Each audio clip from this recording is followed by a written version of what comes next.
علماء کرام پیغمبر کے وارث اور جانشین کیوں ہیں؟ اس لیے کہ لوگ ان کو حضرت حضرت کریں اور یہ صاف ستھرا رہے، بس اس سے کام ہو جائے گا؟ نہیں، اگرچہ بت ہے جماعت کے آستینوں میں، مجھے ہے حکم ازاں لا الہ الا اللہ۔ ہمیں صحیح بات آگے بڑھانی ہے، کمزور اور غلط بات کا جواب دینا ہے کہ یہ صحیح نہیں۔ اللہ تعالیٰ نے آپ کو جتنی توفیق دی آپ اتنا ہی کریں گے، مجھے جتنی توفیق دی ہے میں اتنی وضاحت کروں گا۔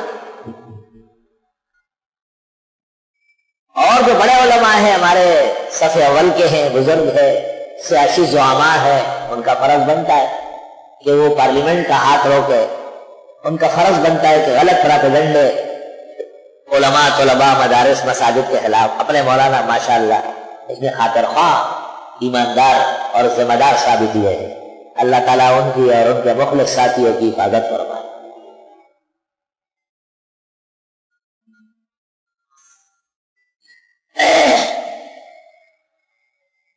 امام الاثر مولانا محمد انور شاہ صاحب رحمۃ اللہ علیہ نے مشکلات القرآن میں اور استاد گرامی قدر حضرت بنوری نے یتیمۃ البیان میں تفسیر بالرائے کے متعلق جو کچھ لکھا ہے اس کا حاصل آپ کی خدمت میں پیش کیا ہے کہ الرائے الصحیح لأہل الحق والصلاحیہ رائے محمود وتفسیرهم معتمد فی الباب والرائے لأہل الباطل۔ ایک بدعتی نے لکھا ہے وَمِمَّا رَزَقْنَاهُمْ يُنْفِقُونَ، اس مال میں سے جو اللہ نے ان کو دیا خرچ کرتے ہیں، کبھی 11ویں کرتے ہیں، کبھی کنڈے کرتے ہیں، کبھی تیجا کرتے ہیں، کبھی چیلم، کبھی برسی، دیکھا ذرا ساری جو شیطانی چیزیں تھی آیت میں لے آئے۔ وہ اتنی جلدی پہلے ہی صفحے پر 11ویں ہو گئی، انتظار ہی نہیں کیا کوئی۔ آگے لکھتے ہیں کیونکہ یہ سب انفاق فی سبیل اللہ ہے۔ اگر یہ سب انفاق فی سبیل اللہ ہے تو مہرجان کیوں منع ہے، نوروز کیوں منع ہے، رجبیہ کیوں منع ہے، رقبہ کیوں منع ہے، جاہلی رسوم کیوں منع کیا گئے؟ وہ بھی خدا کے نام پر کے ساتھ۔ بخاری شریف میں ہے کہ صرف عقیقہ اور ولیمہ باقی رہ گیا ہے، باقی دنوں کے حساب سے، مہینوں کے حساب سے جو جاہلی تہوار تھے وہ سارے کے سارے روک لیے گئے۔ وَمِمَّا رَزَقْنَاهُمْ يُنْفِقُونَ سے مولی نعیم الدین صاحب نے خزائن العرفان کے اندر بہت اجلت کے ساتھ تیجا و چیلم، برسی اور کنڈے اور تمام چیزیں جتنی بھی بدعتی کمپنی کی عمارت اس پہ کڑی ہے وہ سب ثابت کر دیے، اثر ہی نہیں کیا، بس جیسے قلم رکھا ثابت کر دیے۔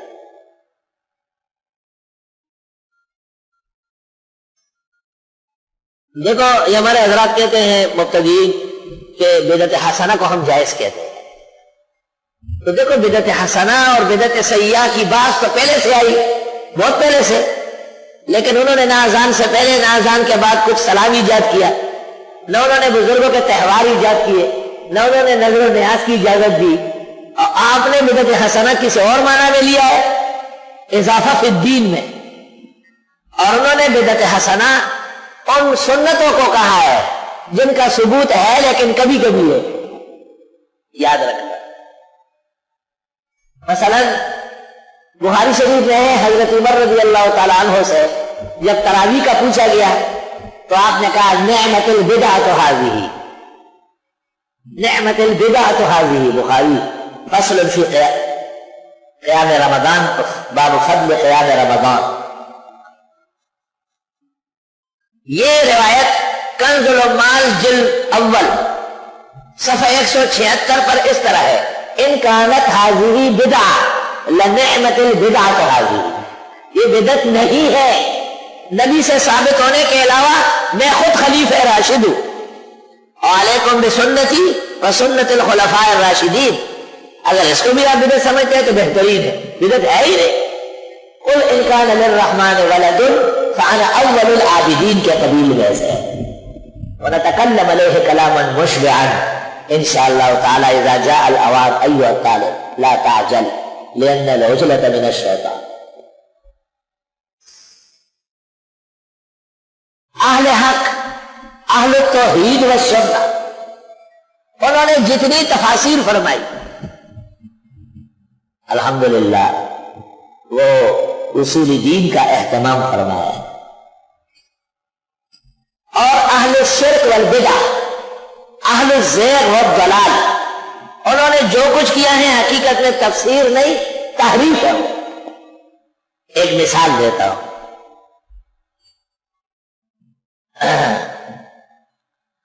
وَلَوْ كَانَ آبَاؤُهُمْ لَا يَعْلَمُونَ شَيْئًا وَلَا يَهْتَدُونَ، اس آیت کی تفسیر میں ہندوستان کا ایک غیر مقلد لکھتا ہے کہ اس وقت جو لوگ اماموں کی باتیں مانتے ہیں اور ان کی تقلید کرتے ہیں وہ اس آیت کے پیش نظر قابل مذمت ہے،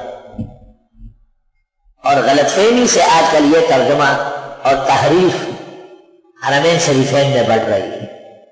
میں نے پاکستان کے جید علماء کو کہا کہ میں محضر تیار کر کے دیتا ہوں، آپ شاہ صاحب کو آگے بڑھائے، اور ان کو کہا کہ اس کو فوراً حرمین سے نکالے، یہ قرآن کریم کی تفسیر کے بجائے تحریف کا زندہ مثال ہے۔ دیکھو اس آیت سے قاضی شوکانی نے استدلال کیا ہے کہ ائمہ کی تقلید جائز ہے، کیوں؟ لا یعلمون شیئا، ان کا علم پورا ہے، لا یعلمون کا ہے، اور ولا یہتدون، وہ ہدایت یافتہ ہے۔ تو جن کا نہ علم ہو نہ ہدایت ہو ان کی تقلید حرام ہے، جن کا علم راسخ ہو اور ہدایت کے وہ آفتاب و مہتاب ہو ان کی تقلید آیت سے ثابت ہے، جو ثابت ہے اس کو یہ ظالم نفی کر رہا ہے۔ تفسیر بالرائے، تحریف القرآن، میں اپنے مقام پر نسخہ سامنے رکھ کے پڑھوں گا انشاءاللہ۔ شیخ الاسلام ابن تیمیہ رحمہ اللہ، حضرت صاحب نے ایک کتاب لکھی ہے، اس کا نام ہے رفع الملام عن الائمۃ الاعلام، کہ ائمہ کرام، مجتہدین، فقہاء، ائمہ اربعہ وغیر اربعہ، یہ سب واجب تقریب ہے، ان کی تقلید اور اتباع دین کی خدمت ہے اور دین کے ساتھ تعلق ہے۔ رفع الملام عن الائمۃ الاعلام۔ عزیز طلباء اور علماء فضلاء، جو اس فرقہ زائغہ کے خلاف کام کرنا چاہے وہ شیخ الاسلام کا یہ چھوٹا سا رسالہ ضرور مطالعہ فرمائے۔